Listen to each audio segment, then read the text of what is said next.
आज के सभी अखबारों में इंदौर की एक खबर छपी हुई है। इंदौर के मोहसिन खान और उसके भांजे दानिश ने मिलकर एक शूटिंग एकेडमी खोली।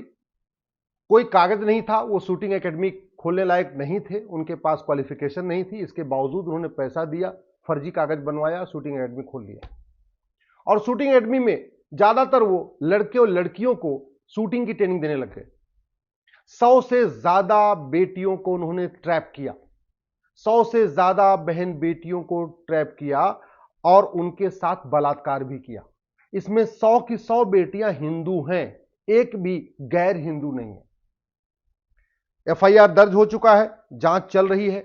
लेकिन सवाल यही है कि जैसे भारत का मोहसिन और दानिश ये काम करता है, लव जिहाद करता है, 100 से ज्यादा बहन बेटियों के साथ बलात्कार कर लेता है, वैसे चीन जापान सिंगापुर का दानिश क्यों नहीं करता? चीन जापान सिंगापुर का मोहसिन ये काम क्यों नहीं करता? आखिर जो समस्या भारत में है, जो इतने बड़े पैमाने पर लव जिहाद हो रहा है, इतना रूस में क्यों नहीं हो रहा है, सिंगापुर में क्यों नहीं हो रहा है, और बाकी तो छोड़ो, अरब, दुबई, कुवैत में क्यों नहीं हो रहा है? दुनिया में सबसे ज्यादा लव जिहाद भारत में हो रहा है। मैं बार बार कह रहा हूं, 1000 बेटियां प्रतिदिन लव जिहाद का शिकार हो रही हैं। और जब ये बेटियां लव जिहाद का शिकार हो जाती हैं तो शर्म के मारे इसमें ज्यादातर तो एफआईआर भी दर्ज नहीं कराती, क्योंकि सबको ये रहता है कि अगर हमारी आइडेंटिटी पता चल गई, लोगों को पता चल जाएगा, तो उनकी शादी करना मुश्किल हो जाता है। और जानबूझ के हिंदू लड़कियों को इसलिए ट्रैप किया जाता है, उनके साथ बलात्कार किया जाता है, उनके साथ लव जिहाद किया जाता है, उनके साथ निकाह जिहाद किया जाता है कि अगर इनको पता भी चल जाएगा तो शर्म के मारे बताएंगी नहीं, और बता देंगी तो इनकी शादी नहीं होगी। हिंदुओं को कम करने का, हिंदुओं की संख्या घटे, उसके लिए सबसे बड़ा प्लान्ड वे में यह क्राइम किया जा रहा है, लव जिहाद। दुर्भाग्यवश आज तक हमने, जो हमारे पास भारतीय न्याय संहिता है, इसमें लव जिहाद पे एक चैप्टर जोड़ा ही नहीं। लव जिहाद राष्ट्रीय समस्या है, किसी एक राज्य की समस्या नहीं है, पूरे देश में हो रहा है। ऐसा कोई जिला नहीं है जहां हिंदू बहन बेटियां टारगेट नहीं की जा रही है। सरकारी आंकड़े हैं, टोटल साल में 5 लाख बहन बेटियां गायब हो रही हैं। इस 5 लाख में से लगभग 3.5 लाख लव जिहाद का शिकार हो रही है। इसके बावजूद हमारे भारतीय न्याय संहिता में लव जिहाद के ऊपर एक चैप्टर नहीं है। लव जिहाद राष्ट्र की सुरक्षा के लिए खतरा है, और जो राष्ट्र की सुरक्षा के लिए खतरा होता है, उससे निपटने के लिए हमारे पास कानून है, नेशनल सिक्योरिटी एक्ट। लेकिन किसी भी लव जिहादी और उसके मददगार पे एनएसए नहीं लग रहा है, क्योंकि हमने एनएसए की ये जो कानून है, इसको हमने अमेंड किया ही नहीं, इसमें लव जिहाद शामिल किया ही नहीं।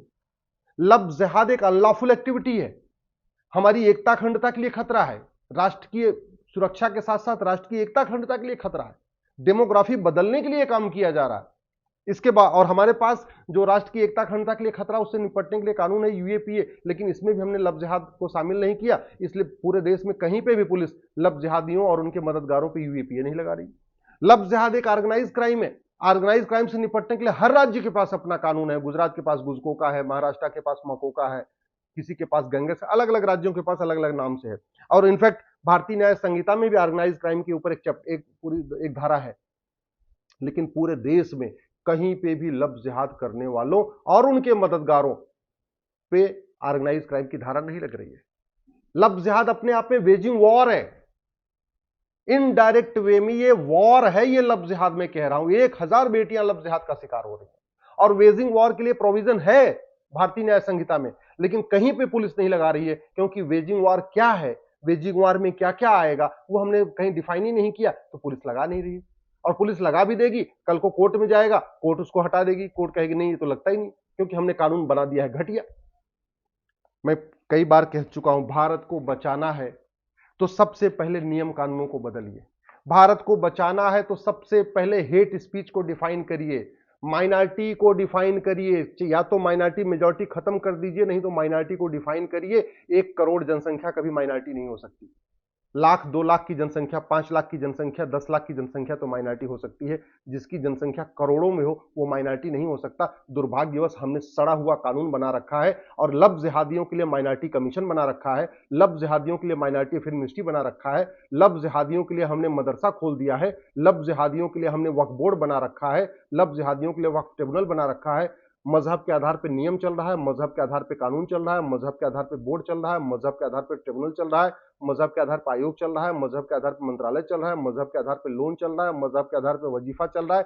समझ में नहीं आ रहा है हम देश को कहां ले जा रहे हैं। हम देश को बर्बाद करने पे कब सोचेंगे? देश बर्बादी की तरफ बढ़ रहा है, इस पे ध्यान क्यों नहीं जा रहा?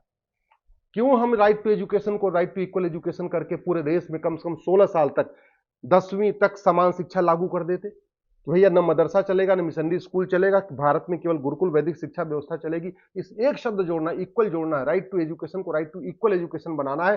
क्या मजाल की हाई कोर्ट सुप्रीम कोर्ट बीच में आके खड़ा हो जाए? भारत का संविधान आपको मदरसा खोलने की इजाजत थोड़ी देता है, जो आज सुप्रीम कोर्ट कह देगा नहीं नहीं आप समान शिक्षा लागू नहीं कर सकते।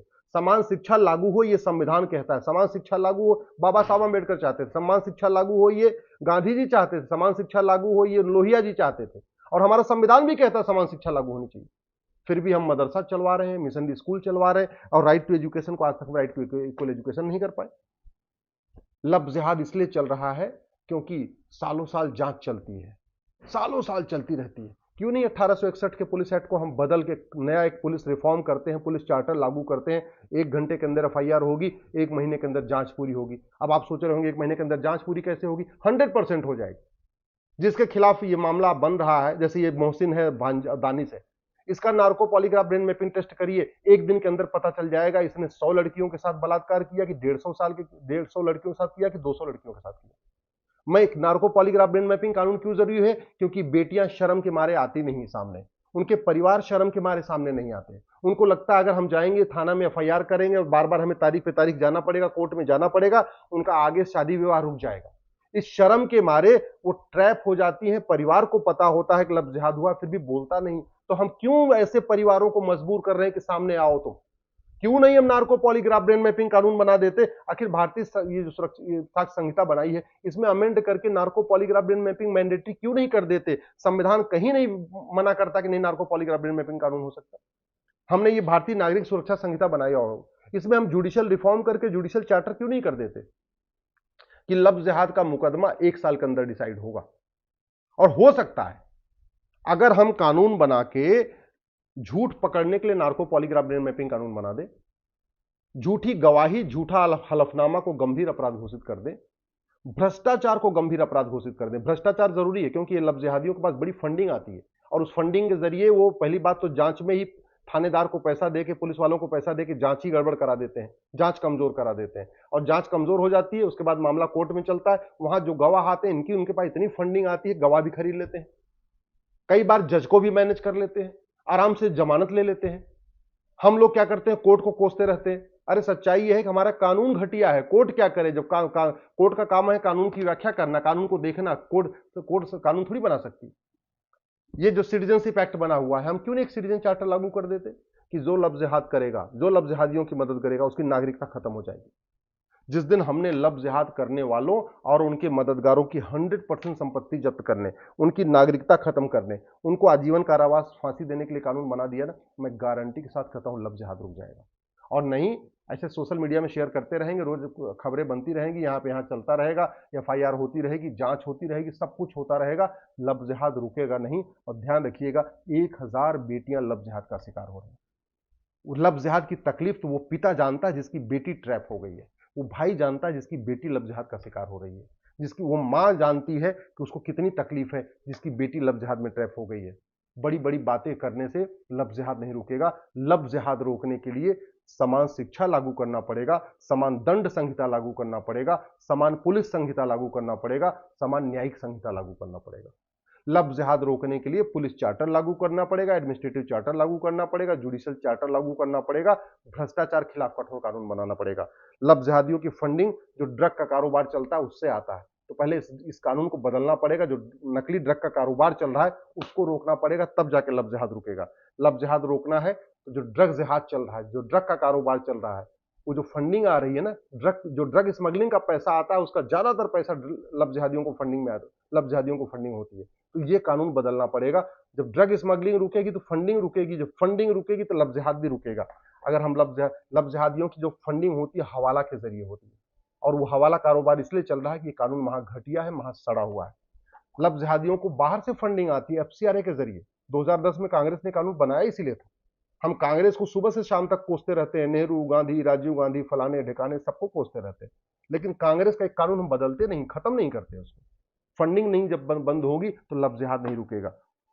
लव जिहादियों की फंडिंग ब्लैक मनी से होती है, काले धन से होती है, और काला धन ऑलवेज जनरेट हो रहा है। ऐसा कोई जिला नहीं है, ऐसा कोई कारोबार नहीं है जहां काला धन जनरेट नहीं हो रहा है। और काला धन जनरेट होगा तो फंडिंग होगी, और फंडिंग होगी तो लव जिहाद चलता रहेगा। लव जिहादियों को बेनामी लेन देन से जरिए पैसा मिलता है। तो ये वो जब वो तब तक वो रुक तभी रुक सकता है जब ये कानून बदले। लव लव जिहाद को रोकना है तो भ्रष्टाचार को रोकना पड़ेगा।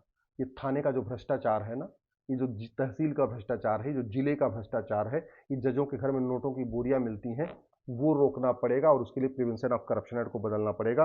लव जिहाद रोकना है तो मजहब के आधार पर बने सारे नियम कानून खत्म करना पड़ेगा, एक यूनिफॉर्म सिविल कोड लागू करना पड़ेगा। और लव जिहाद रोकना है तो जो भी व्यक्ति सजा हो जाए, ऐसे लोगों के चुनाव लड़ने, पार्टी बनाने, पार्टी पदाधिकारी बनने पे कंप्लीट बैन लगाना पड़ेगा। अल्टीमेटली सत्ता, पैसे की खातिर, वोट की खातिर लव जिहादियों की लोग मदद करते हैं। कुछ लोग पैसे के कारण लव जिहादियों की मदद करते हैं, कुछ लोग वोट के कारण लव जिहादियों की मदद करते हैं। तो जब तक ये सत्ता पैसा का खेल नहीं बंद होगा, तब तक लव जिहाद नहीं रुकेगा। और लव जिहाद नहीं रुकेगा तो याद रखिएगा, भारत बर्बाद हो जाएगा। जैसे आज पाकिस्तान में हिंदू खत्म हो गए, अफगानिस्तान में हिंदू खत्म हो गए, बांग्लादेश में हिंदू खत्म हो गए, मालदीव में हिंदू खत्म हो गए, 20 से 25 साल के बाद भारत में भी हिंदू खत्म हो जाएंगे।